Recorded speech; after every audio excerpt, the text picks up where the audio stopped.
الحمد لله وكفى وسلام على عباده الذين اصطفى أما بعد فقد قال الله تبارك وتعالى في كلامه المجيد والفرقان الحميد فأعوذ بالله من الشيطان الرجيم بسم الله الرحمن الرحيم يا أيها الذين آمنوا ادخلوا في السلم كافة ولا تتبعوا خطوات الشيطان إنه لكم عدو مبين وقال تعالى اتبعوا ما أنزل إليكم من ربكم ولا تتبعوا من دونه أولياء وقال تعالى واستغفروا ربكم إنه كان غفارا صدق الله مولانا العظيم. میرے محترم بھائی بزرگ اور دوستو، اللہ جل جلالہ وعم نوالہ نے اس دنیا کو دارالامتحان بنایا ہے. دارالامتحان کا مطلب یہ ہوتا ہے اللہ تعالیٰ نے اس دنیا کو آزمائش کا گھر بنایا ہے. اس دنیا میں کبھی انسان پر خوشی آتی ہے، کبھی غمی آتی ہے، کبھی راحت نصیب ہوتی ہے، کبھی پریشانی بھی آتی ہے، کبھی خوشی کے ایام آئے، خوشی کے دن آئے، کبھی غمی کے دن بھی آ جاتے ہیں. اور مومن پر ایسے بھی حدیث پاک کے مطالعے سے پتہ چلتا ہے اللہ تبارک و تعالی اس دنیا میں بہت سارے مومن کو، مسلمان کو بہت ساری طرح طرح کی تکالیف اور مصائب سے آزماتے بھی رہتے ہیں.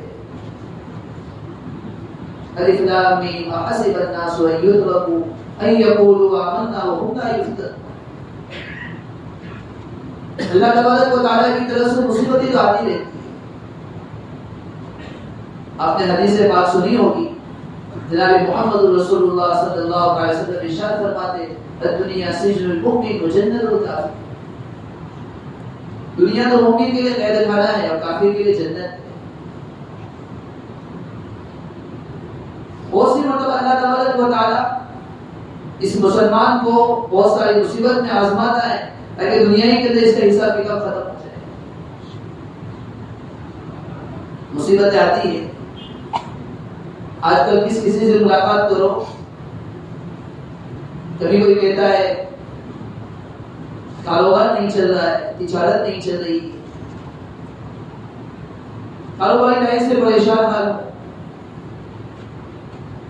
کبھی کسی سے ملاقات ہوتی ہے، وہ کہتا ہے گھریلو اعتبار سے پریشان ہوں، اولاد کے اعتبار سے پریشان ہوں، بچوں کے اعتبار سے پریشان ہوں، بیوی کے اعتبار سے پریشان ہوں، خاندان والوں کے اعتبار سے پریشان ہوں. بہت سارے لوگ تو ان مصیبتوں سے نجات کے لیے نہ جانے کیا کیا طریقے اختیار کرتے. کبھی کسی کو دیکھو تو کسی عامل کے پاس چلا گیا، کسی باپو کے پاس چلا گیا. اور ہر آدمی اپنے آنے والی مصیبت کے بارے میں یہی سمجھتا ہے. بہت لوگ کا ایسا ذہن کرتے ہیں، وہ یہی سمجھتے ہیں مصیبت جو آ رہی ہے میرے پورا بھائی نے میرے اوپر چالو کر دیا، پورا رشتے دار میرے اوپر چالو کر دیا ہے، پورا بھائی مجھ سے جلتا ہے، پورا محلے والا مجھ سے جلتا ہے، پورا پڑوسی مجھ سے جلتا ہے، پورا دوست مجھ سے جلتا ہے، میری بیوی کے گھر والے مجھ سے جلتے ہیں، میرے شوہر کے گھر والے مجھ سے جلتے ہیں. ان سب نے چالو کر دیا. بعض تعویذ ایسی ہوتی ہے اللہ تبارک و تعالیٰ اس کو شفا بھی رکھتے ہیں. اللہ تعالیٰ نے قرآن میں شفا رکھتے. یہ آدمی کبھی یہ غور نہیں کرتا ہے کہ مصیبتیں جو آ رہی ہیں مصیبتیں کی وجوہات کیا ہے. تمہیں پریشان ہو جو قرآن قیامت تک کے لیے اللہ تعالیٰ نے سارے جہانوں کے لیے، ساری دنیا والوں کے لیے اللہ تبارک و تعالیٰ نے اسے اتارا ہے. کچھ تو قرآن میں بیان کیا ہوگا. تو نبی علیہ السلام کی تعلیمات قیامت تک کے لیے، کوئی نبی آنے والا نہیں. آپ علیہ السلام نے کچھ تو بیان کیا ہوگا. تمام حالات کا ہم جائزہ ہے. میں ایسا سمجھ میں آتا ہے اللہ تبارک و تعالیٰ سے ہمارا تعلق ٹوٹ چکا ہے. آدمی پریشان ہوتا ہے، مصیبتوں میں مبتلا ہوتا ہے. بہت سی مرتبہ تو ایسا ہوتا ہے کہ ایک مصیبت ختم ہوئی دوسری مصیبت آ گئی، دوسری مصیبت ختم ہوئی تیسری مصیبت آ گئی، ایک بیماری سے نکلا دوسری بیماری میں مبتلا ہو گیا. آدمی کبھی غور نہیں کرتا ہے اپنے اعمال کی طرف، اپنے اخلاق کی طرف، اپنے دل کی طرف کبھی توجہ نہیں کرتا ہے کہ بھائی ان چیزوں کی وجوہات کیا ہے، اسباب کیا ہے. دین میں اللہ قریب کا دین اللہ تعالیٰ سے دور ہوتا جا رہا ہے، شریعت سے دور ہوتا جا رہا ہے، قرآن تعلیمات سے دور ہوتا جا رہا ہے. پھر بھی یہ سمجھتا ہے کہ ان مصیبتوں کے آنے کا سبب فلاں آدمی، پھر بھی عالمی ان مصیبتوں کا آنے کا سبب دوسروں کو قرار دیتا ہے. کبھی یہ نہیں سوچتا، کبھی غور نہیں کرتا ہے.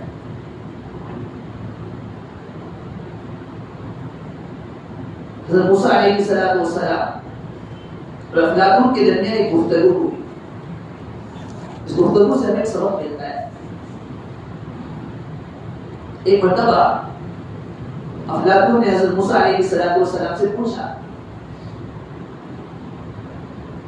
کہ اگر سارا آسمان کمان بنا دیا جائے، کمان کہتے ہیں جس سے تیر پھینکا جاتا ہے، سارا آسمان کمان بنا دیا جائے،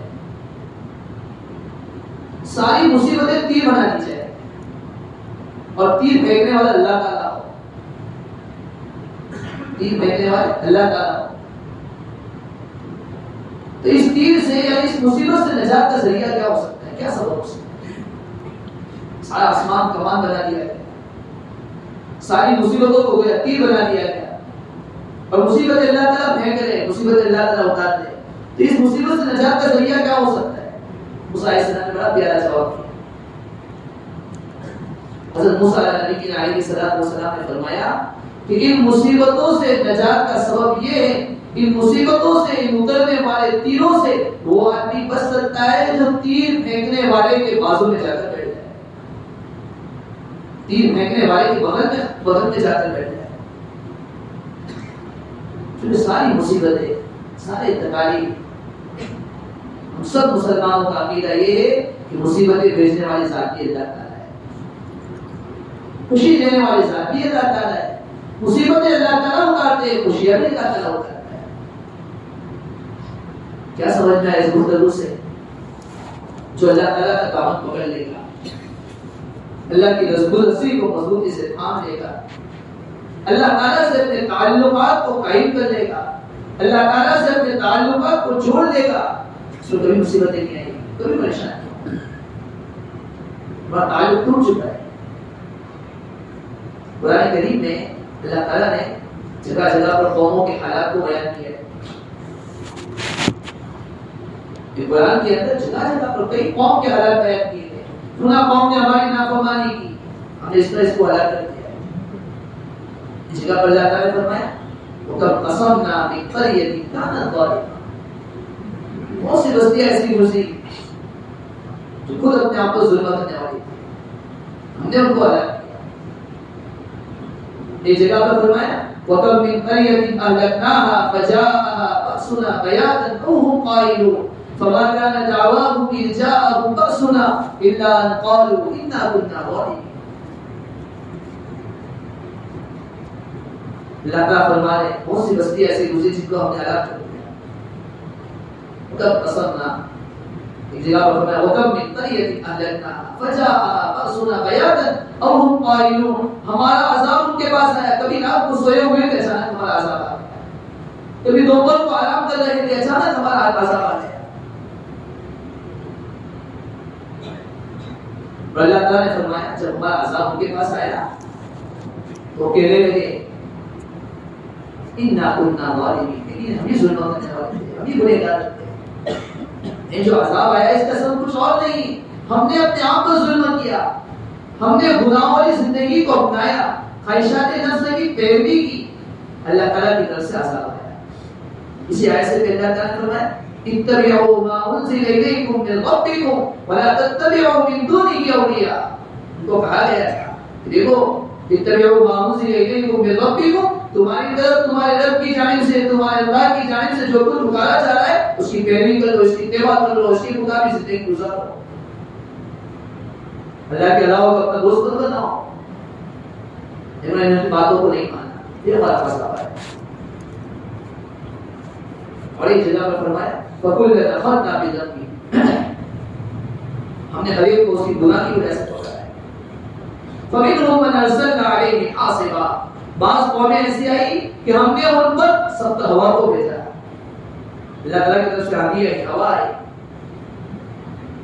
وَمِنْهُمْ مَنْ أَخَذَتْهُ الصَّيْحَةُ، بعض لوگ ایسے آئے، بعض لوگ ایسے آئے کہ ان کو اللہ تعالیٰ کی جانب سے چیخ نے پکڑا۔ وَمِنْهُمْ مَنْ خَسَفْنَا بِهِ الْأَرْضَ، بعض لوگ ایسے ہوئے اللہ تعالیٰ فرماتے ہیں کہ ہم نے ان کو زمین میں دھسا دیا۔ وَمِنْهُمْ مَنْ أَغْرَقْنَا، بعض لوگ ایسے آئے، بعض قوم ایسے آئے ہم نے ان کو ڈبو دیا، غرق کر دیا۔ آگے اللہ تعالیٰ نے فرمایا فَمَا كَانَ اللَّهُ لِيَظْلِمَهُمْ وَلَٰكِنْ كَانُوا أَنفُسَهُمْ يَظْلِمُونَ، اللہ تعالیٰ کسی کو ظلم کرنے والا نہیں ہے، اللہ تعالیٰ کسی کو سزا دے گا، اللہ تعالیٰ کیا کرے گا؟ وَمَا كَانَ اللَّهُ لِيَظْلِمَهُمْ، اللہ تعالیٰ نے فرمایا وَلَٰكِنْ كَانُوا أَنفُسَهُمْ يَظْلِمُونَ، یہ لوگ خود اپنے آپ کو ظلم کرتے ہیں۔ ایک اور جگہ فرمایا مَا يَفْعَلُ اللَّهُ بِعَذَابِكُمْ إِن شَكَرْتُمْ وَآمَنْتُمْ وَكَانَ اللَّهُ شَاكِرًا عَلِيمًا، اللہ تعالیٰ تمہیں عذاب دے کر کیا کرے گا اگر تم صحیح طور پر زندگی گزارو گے، اللہ تعالیٰ کی اطاعت اور فرمانبرداری والی زندگی گزارو گے، اگر صحیح طور پر ایمان لے آؤ گے، شکر گزاری والی زندگی گزارو گے، اللہ تعالیٰ تمہیں عذاب دے کر کیا کرے گا؟ اللہ کو کیا کرے گا؟ مصیبتوں سے نجات کا سب سے پہلا سبب یہ ہے آدمی اپنے تعلق کو اللہ تعالیٰ کے ساتھ مضبوط کرے۔ اتبعوا ما انزل الیکم من ربکم، آدمی نماز کا تو اہتمام نہیں کر رہا ہے، آدمی روزوں کا تو اہتمام کرتا نہیں، پڑوسیوں کے حقوق کو تو ادا کرتا نہیں، اپنے والدین کے حقوق کو ادا نہیں کرتا، نجات پائے کس کو؟ یا ایھا الذین آمنوا ادخلوا فی السلم کافۃ، مسلمان کا حال تو یہ ہونا چاہیے، چاہے ہماری سمجھ میں آئے یا نہ آئے، ہماری عقل تسلیم کرے یا نہ کرے، اپنی زندگی کے ہر شعبے میں دین کو اختیار کرنے والا بنتا ہے،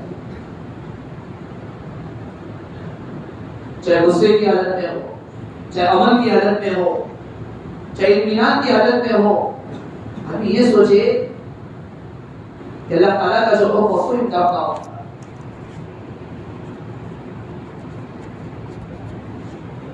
کیسے لوگ دنیا میں گزرے ہیں؟ حضرت عمر رضی اللہ تعالیٰ عنہ خلیفہ ہے، امیر المومنین ہے، ایک مرتبہ مسجد نبوی میں داخل ہوئے، لیکن حضرت عمر رضی اللہ عنہ سخت مزاج تھے، غصے والے، مسجد نبوی میں داخل ہوئے،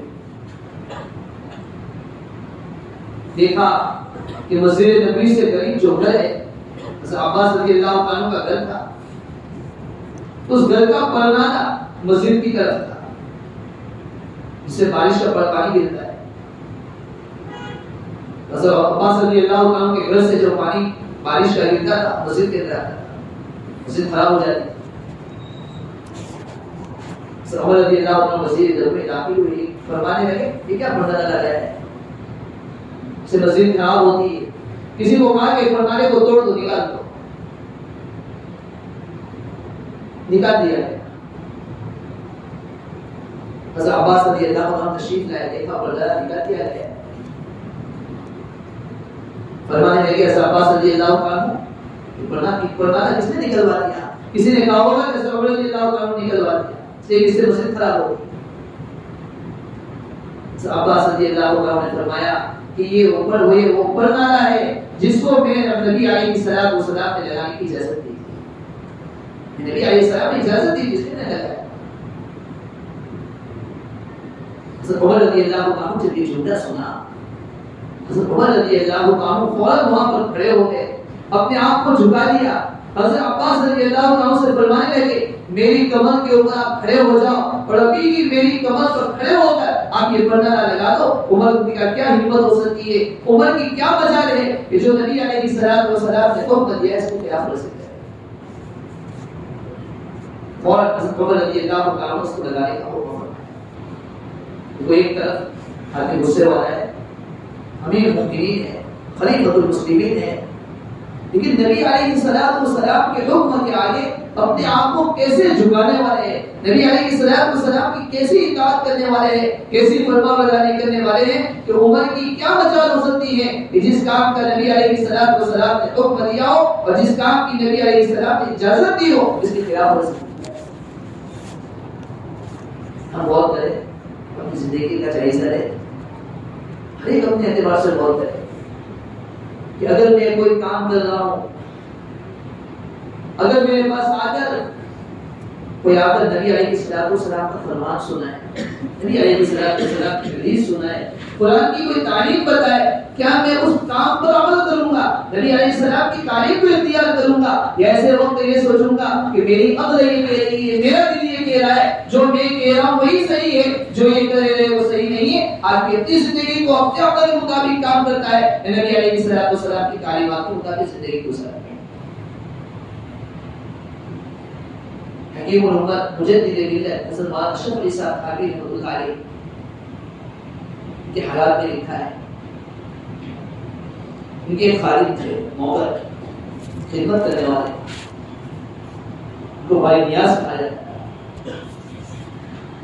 حضرت کے یہاں جب خانقاہ چلتی تھی بہت سارے مریدین آیا کرتے تھے حضرت کی خانقاہ میں۔ یہ بھائی نیاز جو تھے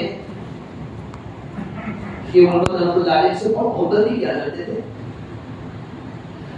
اور جو مریدین آتے تھے ان کے ساتھ بھائی نیاز مذاق بھی کرتے تھے، کبھی ان کو تنبیہ بھی کیا کرتے تھے، کام کس طرح کیا جاتا ہے لوگوں کو بتایا بھی کرتے تھے۔ ایک مرتبہ کسی نے جا کر حکیم الامت حضرت مولانا اشرف علی صاحب تھانوی رحمۃ اللہ علیہ سے بھائی نیاز کی شکایت کی، جا کر کہا کہ یہ لوگوں کے ساتھ بداخلاقی کرتے ہیں، اچھے اخلاق سے پیش نہیں آئے۔ حکیم الامت حضرت مولانا اشرف علی صاحب تھانوی رحمۃ اللہ علیہ کے پاس جب بھائی نیاز آئے، حضرت نے کہا کہ لوگ مہمان بن کر آتے ہیں، لوگ یہاں خانقاہ میں عبادت کرنے کے لیے آتے ہیں، اور آپ لوگوں کے ساتھ بداخلاقی سے پیش آتے ہیں۔ بھائی نیاز فرمانے لگے، حضرت اللہ سے ڈرو، اللہ سے ڈرو، آپ کو اللہ سے ڈرنا چاہیے۔ بھائی نیاز کہنا یہ چاہ رہے تھے کہ لوگ غلط شکایتیں کر رہے ہیں، یہ لوگ غلط باتیں کہہ رہے ہیں، ان لوگوں کو اللہ سے ڈرنا چاہیے، اللہ کے ڈر کے بڑے بات کہتے ہیں۔ جیسے ہی بھائی نیاز کی زبان سے جملہ نکلا اللہ سے ڈرو، اللہ سے ڈرو، حکیم الامت رحمۃ اللہ علیہ، حالانکہ حضرت خالی میں حکیم الامت رحمۃ اللہ علیہ وہاں سے استغفر اللہ کہتے ہوئے تشریف لے گئے۔ دونوں نے احساس ہوا کہ واقعیت جو میں نے کہا ہے غلط کیا ہے، چاہیے گا اپنے مریدین جو شکایت کر رہے تھے ان کی باتوں کو بھی سننا چاہیے گا، دونوں کی باتوں کو سامنے رکھ کر مجھے فیصلہ کرنا چاہیے گا، مجھے ڈائریکٹ ٹوکنا نہیں چاہیے گا، ڈائریکٹ کانوں کشتی نہیں کرنا چاہیے گا، میں نے غلط کیا ہے، اپنی غلطی کا فوراً احساس ہوا، وہاں سے استغفر اللہ کہتے ہوئے اندازہ لگائیے لوگوں کے حقوق کا، لوگوں کے دلوں کی باتوں کا کتنا لحاظ کیا ہے۔ آج کوئی چھوٹا سا بچہ ہو کسی بڑے کو ٹوک دے، کوئی ذمہ دار ہو اس کو کوئی ٹوک دے، غلطی کو سننے کے لیے تیار نہیں ہوگا، بلکہ الٹا اسی کی خیرت کو بھی لے لے گا، اسی کی حالت خراب کر دے گا۔ یہ سب اس وقت ہو سکتا ہے جبکہ آدمی ہمیشہ کے لیے سوچ رہے کہ مجھے اللہ کے حکم کے مطابق زندگی گزارنا ہے، اللہ تعالیٰ سے اپنے تعلق کو جوڑنا ہے۔ جتنا اللہ تعالیٰ سے بندہ اپنے تعلق کو مضبوط کرے گا، اپنے تعلق کو جوڑے گا، تنہائی میں ہو، رات کے اندھیرے میں ہو، دن کے اجالے میں ہو، جتنا اللہ تعالیٰ سے اپنے تعلق کو جوڑے گا اللہ تعالیٰ اس کے راستوں کو کھولتے رہے گا۔ آپ کو احساس بھی ہو،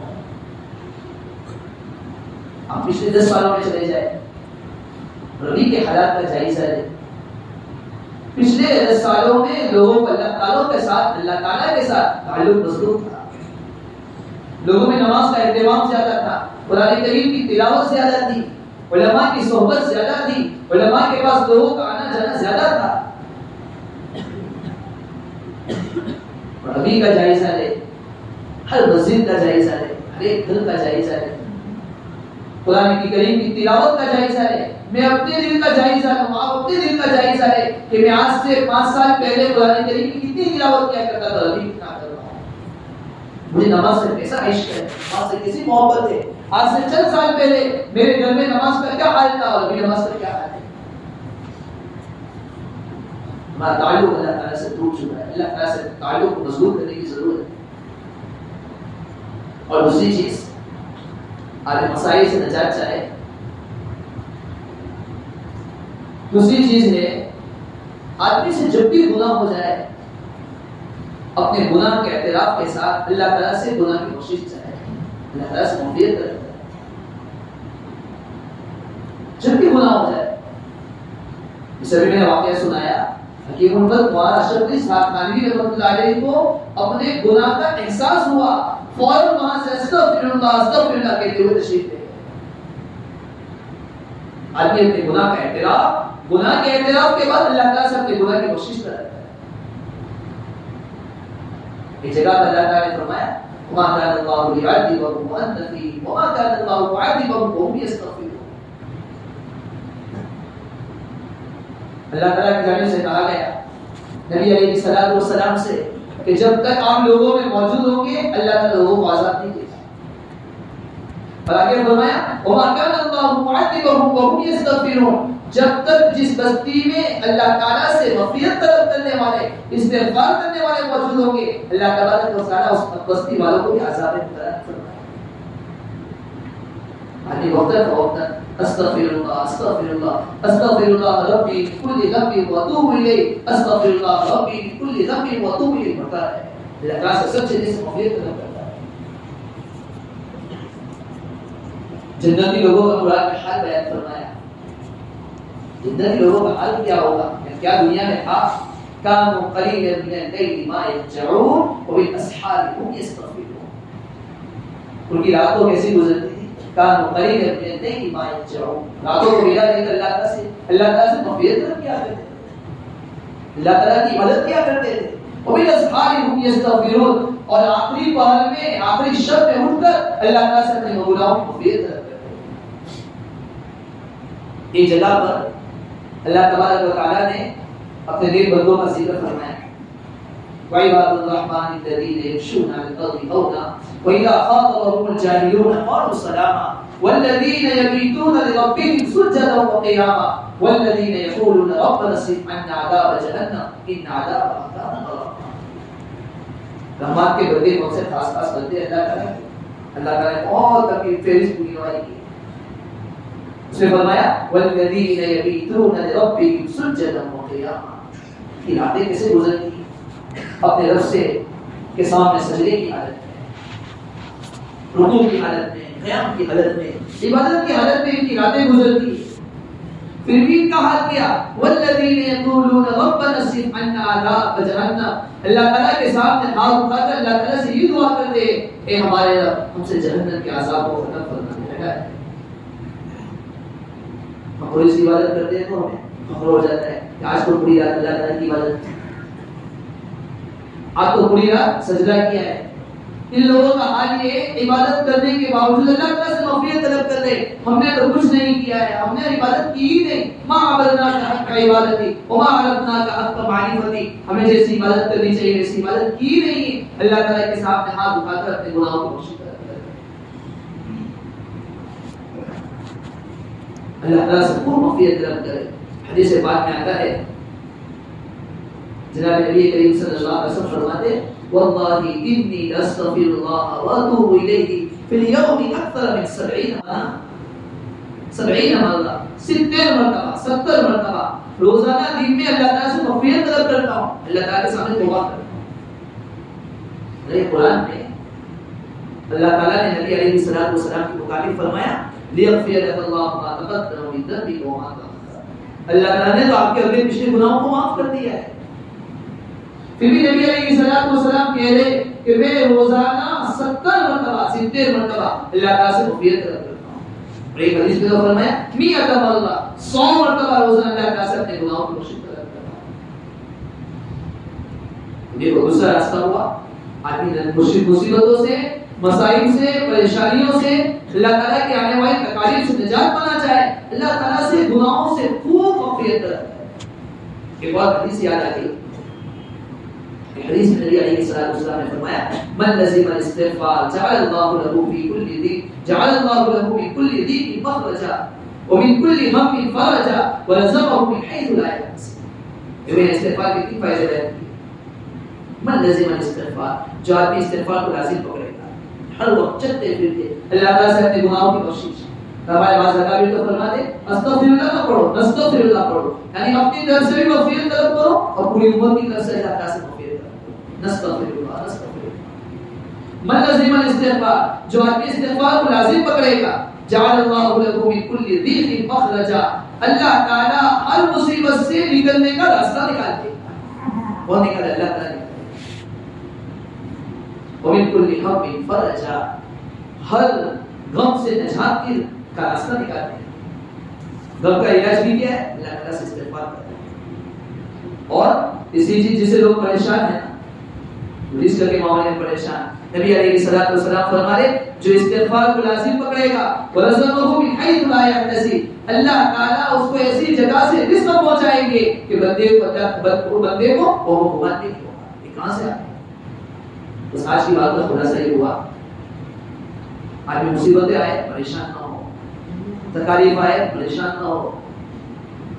مومن کا عقیدہ یہ ہے کہ جس اللہ کبھی خوشی دیتا ہے تو کبھی غم بھی پہنچاتا ہے۔ آدمی اپنے آپ پر غور کرے، اپنے حالات کا جائزہ لے، اپنے آپ کو گناہوں سے بچائے، اللہ تعالیٰ سے اپنے تعلق کو مضبوط کرے اور دوسرے نمبر پر اللہ تعالیٰ سے خوب مغفرت طلب کرتا رہے۔ اللہ تعالیٰ شان سے دعا ہے، اللہ تعالیٰ جو باتیں کی دعائی اللہ تعالیٰ سب سے پہلے مجھے، اس کے بعد آپ سب کو عمل کرنے کی توفیق عطا فرمائے۔ آمین۔ وآخر دعوانا الحمدللہ رب العالمین۔